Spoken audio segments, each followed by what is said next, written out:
Hey there, one Spazzy Dragon here, and this is not Freelancer.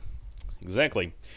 Okay, so it's really not often that I play indie titles or free-to-play games outside of World of Tanks and War Thunder, and I know for a fact that I don't usually go around trying to find some to play. Robocraft has caught my attention just by its name and the way that they describe the game on their Steam page. So what they promised is like like World of Tanks meets Minecraft. Quite frankly, from that alone, I had no idea what to expect because if you're like me and you're not really into Minecraft, but you really like World of Tanks, then hearing a game that it sort of combines the two games together really does spark your attention. You just want to see how they do this. And the first thing I'm going to quickly tell you is that saying that this is like Minecraft or World of Tanks is very, very misleading because I mean, what is the first thing that you think when you hear the word Minecraft? It's like, pixely graphics, randomly generated well, not randomly, procedurally generated world of chunks, specific little blocks, and World of Tanks, fast-paced, arcadey-ish shooting with tanks and so on and so on. So I had no idea how they could, place these two games together. So I started playing it, and I'm still playing it. So so I decided to just show you guys what this thing is about, and maybe you want to play it as well. And so what exactly we have here is a free-to-play game. It's downloaded either through Steam or through their own launcher thing.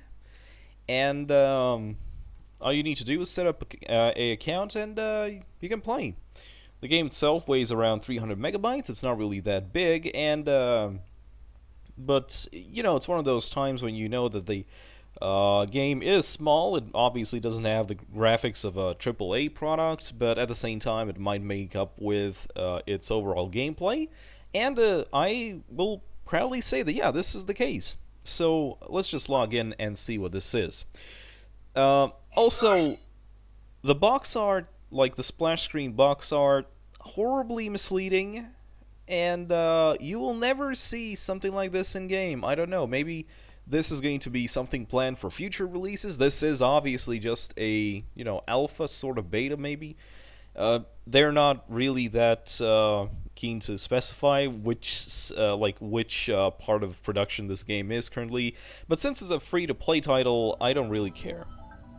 Okay, so when you get into the game, this is the first thing you will see. This is the overall graphics of the game. As you can see, you have these lens flares, the lighting effects, and this is your garage. This is basically the garage equivalent from World of Tanks, and if we just check this out, it's like, really looks like a spaceship in space. Oh, that actually reminds me, that is the same spaceship in space. Coolio. Okay, so we're in space, and we need to make a robot that can battle other robots down on the planet.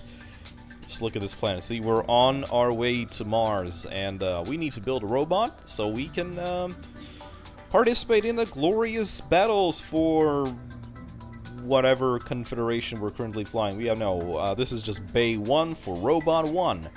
Oh, sorry, Robo 1. And this is our little Robo. So, see these blocks. Obviously, this vehicle is made out of blocks. You can place them, you can remove them, and I just removed too much, so I just need to fill this again. Okay, so this is the whole extent of this game being compared to Minecraft. That's it. As you can see, this is the only thing that resembles Minecraft in the sense it's made out of blocks, and this is where the similarities with Minecraft ends.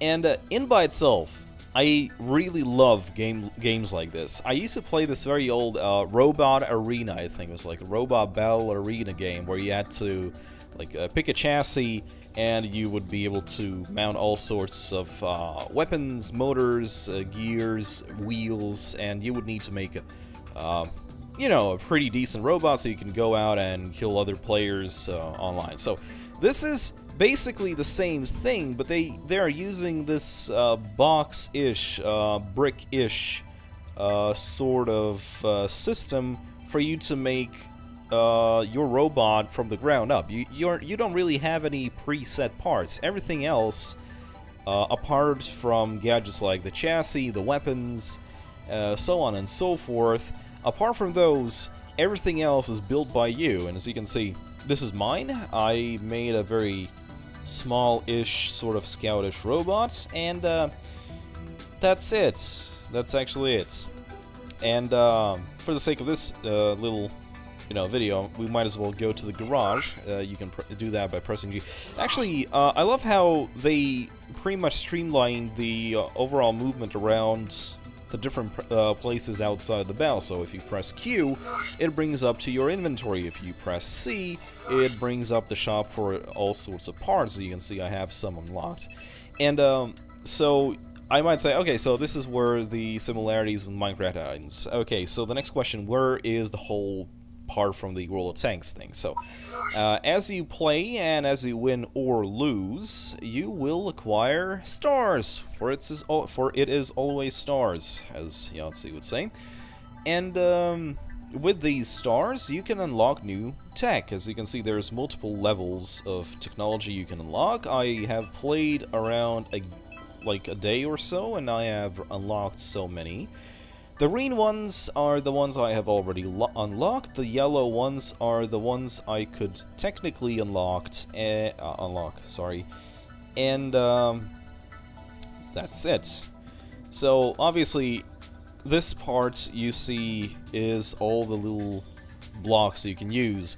And this is something I really like about the game. They make use of very simple shapes, which is where they have that, Minecraft vibe going on, but technically everything that you want to make can be made from these shapes easily, and you can make very complex and interesting structures, even when all that you are given is a cube, a prism, like a tetrahedron, whatever the fuck this thing is called, and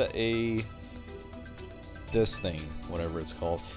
And apart from those shapes, which each have their own, well, the mechanics I'll tell you in a moment. So everything else here is for flying vehicles. For example, you have hover blades, thrusters, you have guns, you have machine guns, you have these sort of mortar-esque plasma launchers, which, sort of have these mortar-esque curves when you shoot the projectile. You have railguns, which is basically something of an instant hit weapon, something like a shock rifle from Unreal Tournament, and other things like wheels, radars. You have shields, and everything. So obviously, the first thing you need to do is actually get the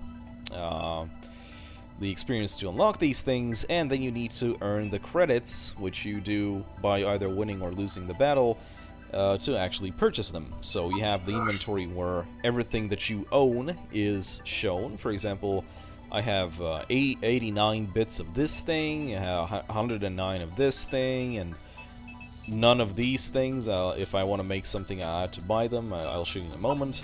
So, and everything is sort of sorted like, this is everything you need to have if you want to build the frame itself, the chassis. Then you have everything under movements, so you have thrusters, the propeller blades, wheels. As you can see, I have the like Mark 1 wheel, the L1, like level 1 wheel, and I have the level 2 wheel. So you have here you have all the hardware, so it's mostly guns, but also shields for some reason, and special like the pilot seat, enemy radars, and well, basically everything I'll unlock at some point. Okay, enough of that, so let's go to the garage, and as you can see, this is my first little tank. When you start off the game, you have all three garages filled with stock vehicles. I'm hesitant to call them tanks, because they're robots. They're referred to as robots, but they're vehicles. They're not really robots if you're piloting them with them being. And so this is a completely empty one, and let's make a robot. So as you are moving around the garage very simply, this is basically like the creative mode for Minecraft, right? And this is where you're going to build your vehicle. As you can see, you have some sort of limitations. First of all, this is the amount of space your vehicle can occupy. This doesn't really seem that much right now, but I can assure you, I have never seen someone use a vehicle which would actually take up all of this space. I mean, if we go back to my little scout vehicle over here, as you can see, it actually is very small compared to this space we're going to build in, and that's something we want to focus on. Okay, first things first, you want to make the frame itself, so since I don't really want to waste my money, I'm going to build it out of the light chassis cubes, which are free, by the way. All the Tech 1, Tech 0 material is completely free if you go to the cube store, so you have the cube, the prism, the tetrahedron, or whatever the fuck it's called, and all of these are free. Oh, sorry, the cube itself is free, everything else has, like, 2 credits, but, you know, it's only 2 credits, so who gives a shit. So, let's quickly make something very, very fast. So, this is going to be the center. We are going to add some sort of mounts over here, because...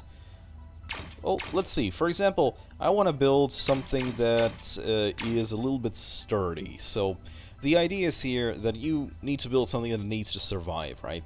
And the thing about survivability is the fact that every single of these cubes, and any part for that matter, has its own amount of hit points, its own amount of resistance against explosions, impact, its own, you know, mass, its own drag if you're making some sort of flying object. And you need to build something that can last in the battlefield, so... obviously, at some point when you're more or less comfortable with the way all of this movement is done and everything else, then you can start building something completely awesome. But sooner or later you are going to... okay, so apparently we need to... yeah. Okay, so I'm removing these parts with my right mouse button while I'm laying new parts with my left, because I'm so awesome like this, and hopefully I will be able to place these wheels in there, and yes, I can. See, I'm making a vehicle with the wheels on the inside, so they don't get blown off. So, what happens here is that, let's quickly replace this thing with a much more armored cube. So the idea is that, oh, first of all, we need a pilot seat, which is thankfully free, so let's buy 7 of them, because why the fuck not. We're going to place the pilot seat over here somewhere, I don't care, it's... yeah. Oh, so, okay, so that's the pilot seat. So, the idea is simple.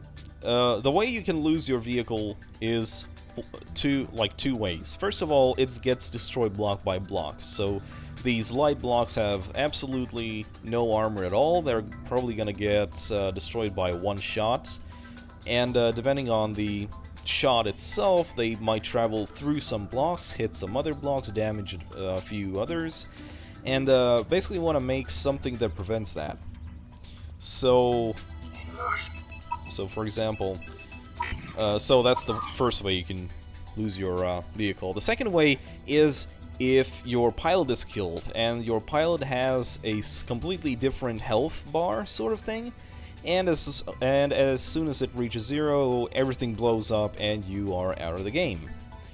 As you will see in a moment, it's very easy to do actually, so when you're making this thing, you sort of want to make it in a way that is, you know, protects your guy from all possible sides.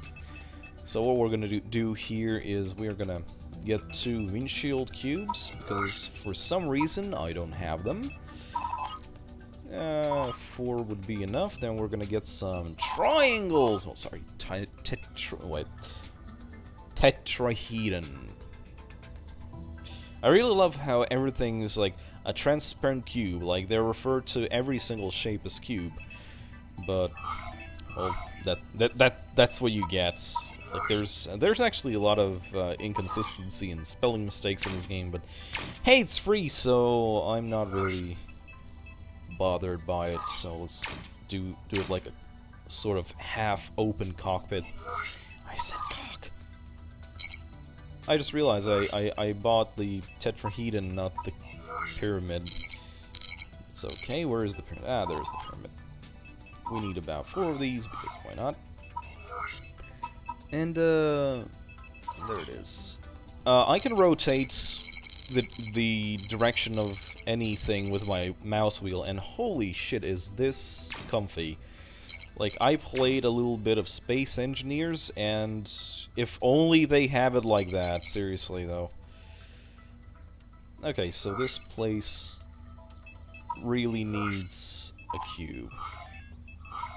Actually, when you go down to it, it's very easy to navigate around the shop thing, and...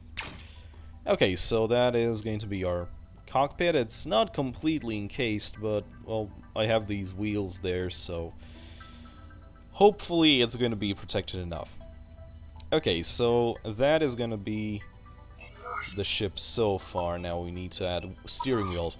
So these are normal wheels. They are static. It means they cannot turn around, like, you know, steer, obviously. So what's going to happen is we're going to add another... Oh. Sort of make it like this, and... make sure the other set of wheels is just as protected as the first, like this. Thankfully, the game sort of realizes which direction it is facing, and you know, it's not going to mix up the whole thing. And okay, now we're just going to sort of like this, because why not? This looks nice. Yeah, exactly. We're gonna do it like this.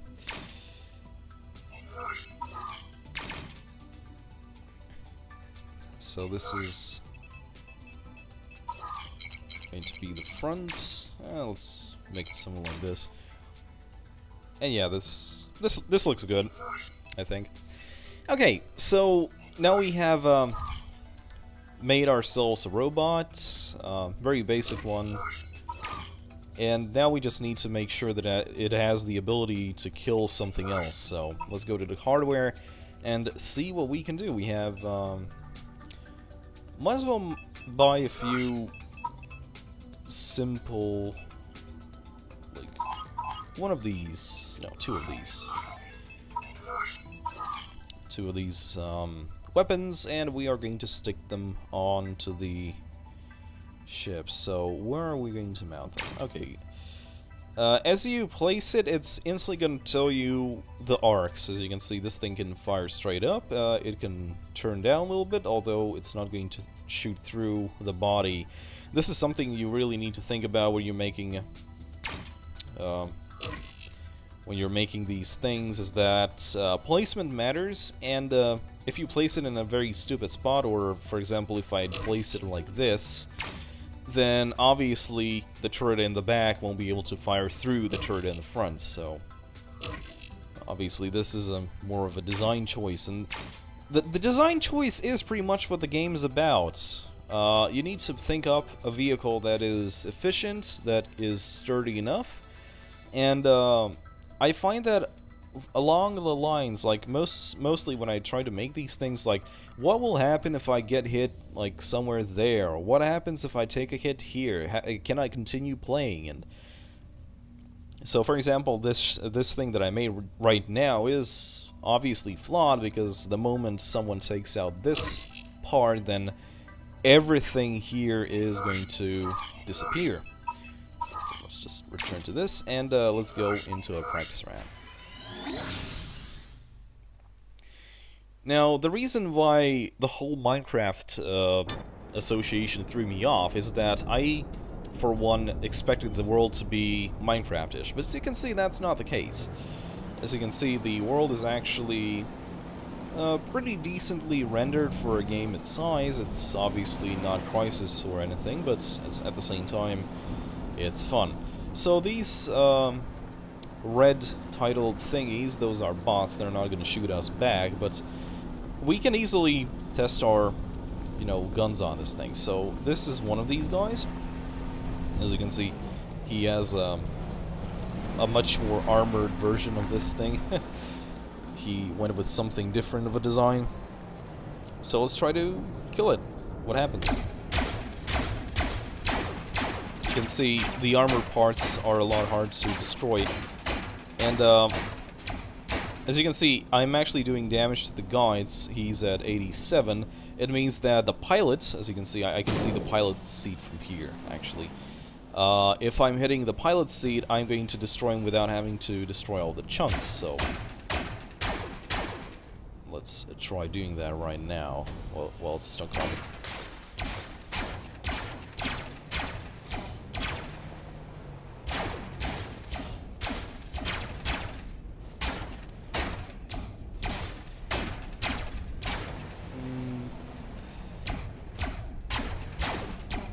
But frankly, I don't even remember which part did I have to shoot if I wanted to completely kill him. Ah, there we go, see. I killed the pilot and the whole thing blew up and I didn't have to shoot him like block by block. And for example, this thing is a very good example of a flying vehicle. It uses like propellers and helium sort of canisters to stay afloat, but at the same time it's actually pretty vulnerable to fire because all I need to do is snipe off these little... Let's try doing that right now. Oh, hello, Rock. Not bad. You might have noticed that the overall physics of this game is pretty arcadey. Like, it feels really bouncy, and maybe you don't really understand how bouncy it is. Let me just tell you, like, Mass Effect 1, what's his face? The buggy, the Mako. That bouncy. Obviously, I'm frapsing right now. My FPS is down to 30, so it's sort of hard to hit this guy. But that's the whole point. You sort of make these flying machines in order to, you know, hit from afar and, you know, dodge most of the incoming stuff. So the weapons I'm using right now, those are, you know, sort of like machine gun sort of thing. So if I wanted a much faster amount of damage being done, I would have to sort of mount more of these, but at the same time, the more I mount, I need to figure out how to place them. I need to make the chassis itself bigger. It's going to... The bigger it is, the more vulnerable it is, and, you know, that's the thing about it. There's no actual best sort of build. You actually have to sort of figure out for yourself. Okay, so those were those guns. I'm going to show you another type of gun just for the lulz. So let's try the plasma launcher. We are going to mount these things back here again, and let's go into the practice round again. So the practice round, it doesn't give you any experience, as you might expect, but it's very good to sort of understand what sort of problems you're going to run into. So if you're building something elaborate, then, you know, you might want to test it before you know, go into battle. And as you can see, this thing has like a drop-off thing, which says that it sort of is like a grenade launcher. And that is my phone alarm going off for some reason. There we go. And it does have a bit of a area effect. Oh, see. And it really does a lot of damage, but it's not instant hit like the previous weapon. So you actually need to sort of predict the target's movement. Oh, as you can see, it also has a bit of spread. Okay, so this is the example I want to show you. Like, for example, I knocked most of the propellers off this guy, and now he can't really control the ship. And as you will see in a moment, that actually happens quite a lot with regular vehicles as well. So enough of the practice round. Let's actually go into the actual game and see what happens. So you can see the robots are actually made by tier. Depends on how many high tier parts you have on your chassis, and depending on the weight of those parts, isn't in the not physical weight, but the point weight of those parts, it's going to make your vehicle either tier 1, tier 2, 3, 4, 5, etc. to tier 10. Right now, I have been only as far as tier 3 battles, and even then, the builds that the players come up with are elaborate as hell. So, I really want to see what happens in tier 10, and mind you, this thing is being updated all the time, so new parts are being added all the time, as far as I can tell. So, there we go. So, this is pretty much like World of Tanks. You have two bases on the opposite sides of the map. The map is sometimes very similarly designed in the sense it's sort of similar-esque shaped on both sides. And so the point of the game is to either destroy the enemy or capture the base. So that's the World of Tanks part, I suppose. And this guy apparently needed to test his vehicle before he went to try it out. Well, there you go. So this guy, for example, I can see from afar that he is using a lot of these... Oh, this guy is shooting me and I'm losing my gubbins. Oh! Grenade launcher to the face. Okay, as you can see, he was aiming for my guy, and it was a very good idea that I actually made this little glass cockpit, because you can see everything's blown off. A few more shots and I would have been dead.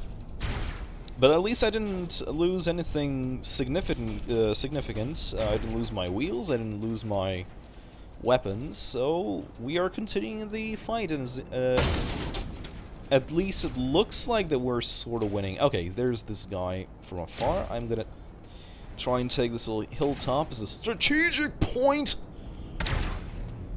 Oh, I hit. Oh no! No! And that was a mistake on my part. And, yep! There we go. Gonna try to shoot them from... Nope. Nope. I'm stuck. Can I hit this guy? Can I hit this guy? Look at me just trying to shoot upside down like a boss. No. Oh, there you go. So nothing else to do than to leave the battle. Thankfully, if you do leave the battle, any damage that you have done is going to count. And there you go, that's the after death screen. I have made 228 regular things, and it just repaired my stuff, so obviously repairs also cost money, and there you go. So, okay, so that was our first battle. So what did we expect? Okay, so we need to make this thing a little bit more armored, so I'm gonna use these things, which have, as you can see, armor value of 88, as opposed to the glass that has an armor of 50. So there you go. Go into battle, die horribly, figure out what the hell were you doing wrong, and adapt. So let's do one more round, just so you can see. This is my most elaborate sort of thing so far. It actually looked a little bit better after I upgraded. I upgraded my gun to tier 3, and apparently it really took up a lot of space, so I couldn't really mount another one, so there you go. Another thing you need to worry about is the fact that all of these gubbins actually take up CPU, so if you, I can't move my mouse to show you, but if you look up to the left, like the upper left corner, you'll see the player level and the CPU. The more gubbins you place on your vehicle, the more CPU it's going to take, and obviously there is sort of limit. Luckily, your CPU sort of rises as you gain a level, so you know, you can always revisit the earlier levels, try something a bit more complex, or, you know, you can always experiment. So, what's the bad thing about this game? Well, first of all, it really does feel a little bit too arcadish for me. Like, I'm used to World of Tanks, I'm used to War Thunder, and the overall movement physics, like the physics model itself, is a little bit clunky. And especially for small vehicles such as mine, as you can see, other players are going for, you know, a lot of armor. So this guy has covered all of his thing with highly, like, very heavy plating, and you know, it's the same thing as this guy is doing. Is basically a box on wheels. And you just saw, he almost tipped over. So obviously, holy shit.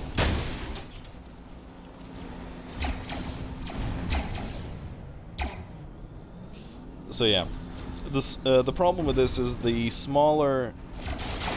Oh my god! Oh my god! I just. Hello.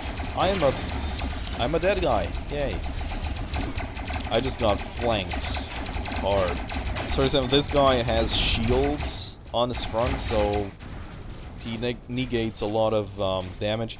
And you can see. So this is the main problem with the game. The overall physics are just a little bit too arcadish. The whole thing feels a little bit bouncy, and so when you make something, you actually need to make sure that it's more or less, you know, balanced. But this actually goes to my second complaint about this game. At some point, when you sort of learn how to make these things efficiently, you will go for style. You're gonna make something that looks really nice, that seems like something that would exist. You might want to make an actual tank or actual sort of I don't know, flying vehicle. But then you understand that at some point you will need to abandon those ideas for practicality, and you're going to basically make something like this. You can see a lot of people are actually going with this sort of box, highly armored box with a lot of guns strapped to it. So maybe this is gonna be, maybe this is a balanced reason, and maybe this is gonna be fixed in the future. But well, so far it doesn't really look that way. And in the low levels, it doesn't matter as much. You can make all sorts of stupid things, but the higher the level, the more powerful the guns are, and you need to worry more about the practical aspect of the vehicle you're flying instead of the, you know, the aesthetics. Otherwise, I would really love to make like a Katyusha, like a truck with a whole lot of guns in the back, but I know for a fact it's not going to be practically enough to be useful in higher tiers. But there you go. For example, this guy is getting torn up, but at the same time he has very good armor on this thing. He's not as fast as some of the other flying machines that I've seen, but at the same time he's actually taking quite a few hits to the face and surviving. So at least he has that going for him, which is nice. Oh, there's the guy who killed me. Oh, see, this guy just had his propellers taken down, and he just sort of revealed all of his top side. That's what you get. So yeah, this guy in this thing is actually pretty good. Look at him. He's like tanking all this damage like a boss because of those shields in the front. So, you know, you sort of play and you pick up these builds and like, hey, I should try that. And again, that's pretty cool. Apart from the overall feeling, like, you know, it's a big box with a lot of armor and a lot of guns on it.